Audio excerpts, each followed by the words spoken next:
Ako'y isang palaboy. Walang araw na ang sikmura'y kumakalam. Pinagsasabihang mangmang at walang alam.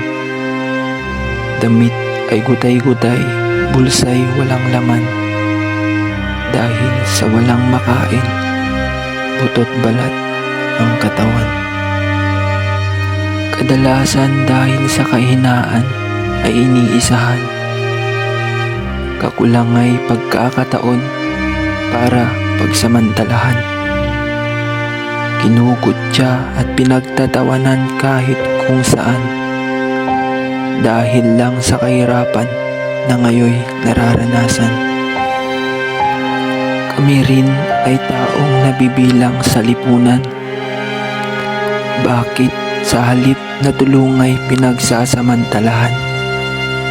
Sa oportunidad ay mas inuuna ang mayayaman.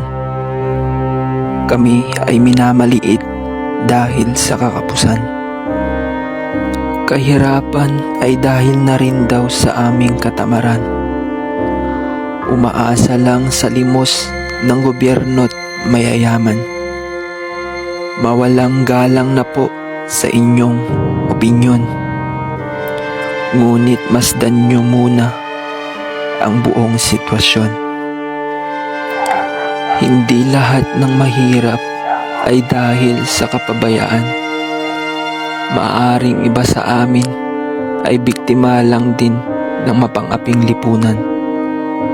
Sa halip na kami ay isang tabi at inyong husgahan, bakit di na lang tayo magkaisa at magtulungan? Sana pagbigyan ang aming daing sa lipunan.